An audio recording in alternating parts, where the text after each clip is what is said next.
Hi guys, it's Angela here. Welcome to my video. In today's video, I'm going to be exploring the subject of whether all Jehovah's Witness meetings are appropriate for children. So, I'd be interested in your thoughts on this and hope that you'll stay with me to the end of this video.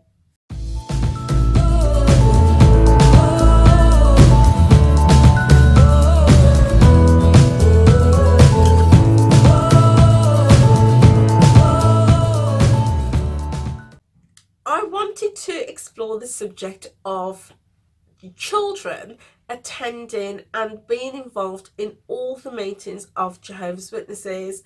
Now, when I was growing up, there was no distinction between what meetings a child should attend from an adult, and I attended all the meetings. At the time we had two meetings on the Sunday. It was the Watchtower and the Public Talk meeting. Then we had in the week the book study, and then we had on another night the theocratic and service meeting. So there was 5 meetings altogether, and at those meetings, regardless of the subject that was being discussed, children of all ages were invited and encouraged to attend.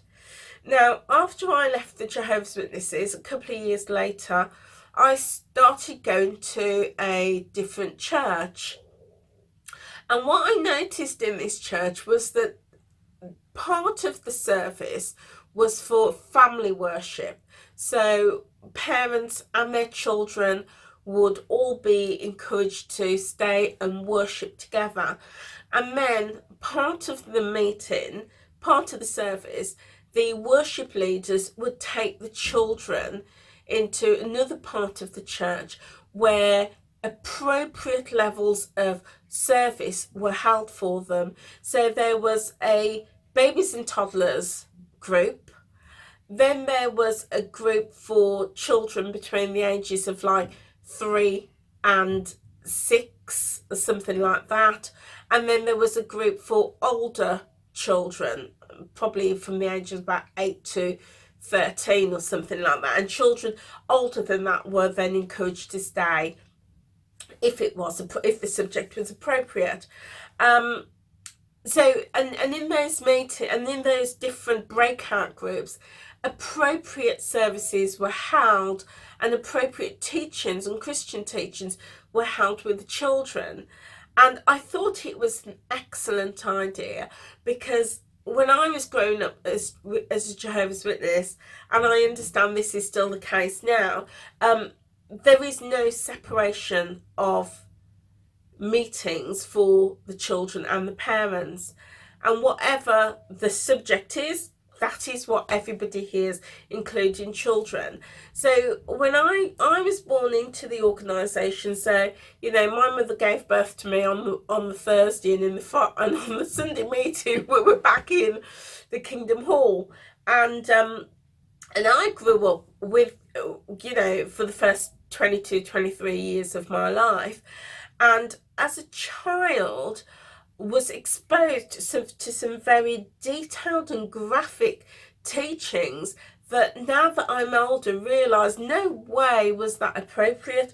So all the teachings about death and Armageddon and the Great Tribulation, and we would have magazines and books that were published that we would all study, both children and adults, depicting death and terror and fireballs coming out the sky and people being killed and murdered. And I look back now as an adult and think that is horrific. It's inappropriate, and it is emotional abuse for the leaders of the Jehovah's Witness to think that that is appropriate for children in any shape or form. And that's kind of my earliest memories. And I did a video, I will put a link in the description box below, about how seeing that, learning that and taking that in at such an early age affected me psychologically and emotionally, and how it manifested itself through mystery illnesses and a lifelong health condition that I now suffer with. And I suffered trauma, post-traumatic stress, and now I still suffer with really horrific flashbacks. And for me, I look back now as a mature, grown adult, and I think that's negligent. I would never put my child through something like that. But at the same time, I appreciate why Jehovah's Witnesses do that with their children. And it's one because they're so indoctrinated themselves, and secondly, children are almost used as a bargaining tool. And it's kind of like, you don't want to see your child die at Armageddon, so you need to come along, bring your child and teach them, so that not only do you not die, but they don't die. And I think that is dreadful. I think that is really horrific, and it is abuse, and it needs to stop. But as I got older, now all of that stuff, it didn't connect with me until I'd left and I was much older. But as a teenager growing up, oh my goodness, now this is in the late 70s, early 80s. I remember sitting through some Watchtower study magazines on a Sunday and being embarrassed as hell, absolutely, totally embarrassed beyond belief, when the study article is talking about, very private and personal things, such as, oh God, I'm even embarrassed to say it now, and I'm a grown woman, goodness me. So you imagine being a child, being 12, 13, 14, and sitting through Watchtower study articles where you're having to sit there for an hour. Well, first, you're having to study it with your parents. I had to study all of this stuff with my mum. And if that wasn't bad enough, I would then have to sit through an hour's meeting on a Sunday with a whole congregation, and we would be talking about this. And it was subjects such as menstruation, young girls and women having their monthly cycle. And and I can always remember, oh my God, I used to want to die. I can still, this is so real for me. I'm still blushing as I'm speaking about it now. How ridiculous is that? And this is like, God, over about 40 years ago now. Yeah, probably, yeah, about that. But this is how real it was for me.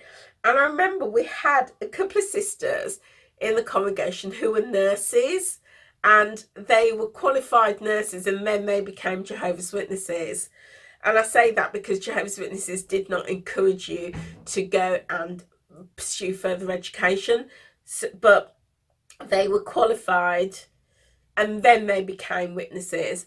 And I remember sitting there, and the whole of the meeting, it was these qualified nurses that were like putting their hands up and answering, because most people were just sitting there with their heads held low out of sheer embarrassment. And I know I was, and like there were young brothers that I grew up with, that I knew from birth, and we couldn't even look at each other. It was that bad. So they're talking about things like menstruation and women having periods and the menstrual cycle and how that works, as if we need to go to the Kingdom Hall to learn that. And then the next week it was talking about men having, and young boys and ejaculating and having wet dreams and things like that. And I remember thinking, God, I just want to die. I want to sit in this meeting and I just want Armageddon to come and swallow me up, because it's just so embarrassing and so inappropriate. I'm sitting there, you know, amongst grown men and women and next to 2, 3, 4 and 5 year olds, and we're sitting there learning about menstruation, ejaculation, and I'm like, how is, and then they're trying to sell it like, well, don't be embarrassed because God made our bodies and it's nothing to be embarrassed about. And, you know, isn't Jehovah wonderful for creating our bodies in this way? You know, and I'm like, whatever, you know. And then to make matters worse, oh my goodness, I remember having Watchtower articles about married couples and sex. Now, you imagine, you know, you're 13, 14, and, you know, at that age, you're just becoming sexually aware. And even just to say the word sex was embarrassing for me. Never mind sitting through a Watchtower article talking about different ways that a married couple should have sex, you know. Oh my God, saying that like missionary position is okay, that's okay, but anything like oral sex and all of this is just inappropriate. Oh my God, I'm just like burning up as I'm speaking now because it was just so embarrassing. And please, if anybody remembers these articles and these magazines, please comment and let me know that you remember them, because this was, I mean, I'm sure they've had many over the years, but the ones that I specifically remember is late 70s, early 80s. And it was just the most embarrassing thing, you know. And then the thing is, you know, when it comes to sex and marriage, the tone was, you know, if your husband likes a bit of doggy style, then you must know as a wife that that's unclean. And if your husband demands a bit of doggy style, then you need to be loyal to Jehovah and go and tell the elders. And I used to sit there and think, what? So one, you can't, what happens between a man and a woman is no longer private. It now has to be a matter of concern for the elders. How is that right? So that used to concern me. And likewise, you know, if a woman liked, you know, a little bit of spice and her husband said, oh no, that's wrong and you have to be in submission to me and I'm not doing that, then he has every right to go and rat on his wife.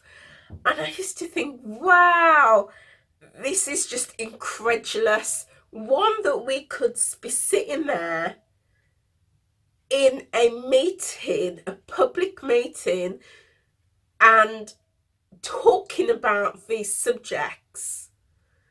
And I don't know whether the brother who was reading the paragraph or the brother taking the leading the Watchtower, I don't know if they were human, you know, maybe they're this new personality that they put on made them so robotic that they didn't even flinch with embarrassment. But all I know is that I was just like slowly sinking out of my seat and just dying with embarrassment and looking around, and everybody else's heads was down and everybody else was probably feeling the same way I was, embarrassed as hell. And you just think, how can that be? How can that? We're here to worship God, but yet we're talking about sex, oral sex, doggy style. You know, I'm sure they didn't call it doggy style. You know, that's just my interpretation. But do you know what I mean? We're talking about very personal, private things, menstruation, ejaculation, things like that, and even talking about domestic violence as well. And you know, I just used to think how inappropriate those Watchtower studies are. And if there is a need for the Watchtower, if the Watchtower feels that there is a need to talk about things like that, then yes, put it in their magazine, put it in their wake, But why did it have to be a subject that needs to be so openly discussed on a Sunday? Sorry, openly discussed on a Sunday, as a main talk. Imagine new people coming along. I can't imagine what they would have thought. But for me, it's just a whole inappropriateness. But then, that is the style of Jehovah's Witnesses, is very inappropriate, very insensitive. On one end, they're talking about very graphic sexual acts in front of children, right through to, they're going to die at Armageddon in, hails of fireballs. So totally inappropriate. And again, another form of abuse that they consistently did. So I don't know whether they still do it now. I'm sure they do. But this very much was what I grew up with when I was a child as a Jehovah's Witness. So yeah, very inappropriate. But as we know, there is a lot that is inappropriate and not right with Jehovah's Witnesses as an organisation. So I'd be interested in your thoughts. What do you think? Let me know in the comments below. So guys, I am going to spare my blushes. Oh, I'm still blushing. I told you I was shy. I'm a very shy person. So, I'm going to spare myself my blushes, and I'm going to end it here for now. So if you are new to my channel, thank you for being here. Please feel free to hit that red subscribe button and click the notification bell so you will be notified of my next video that's coming up. And if you have previously subscribed, then thank you so much for being here. Anyway, guys, have a wonderful day, and I look forward to seeing you soon. Take care now.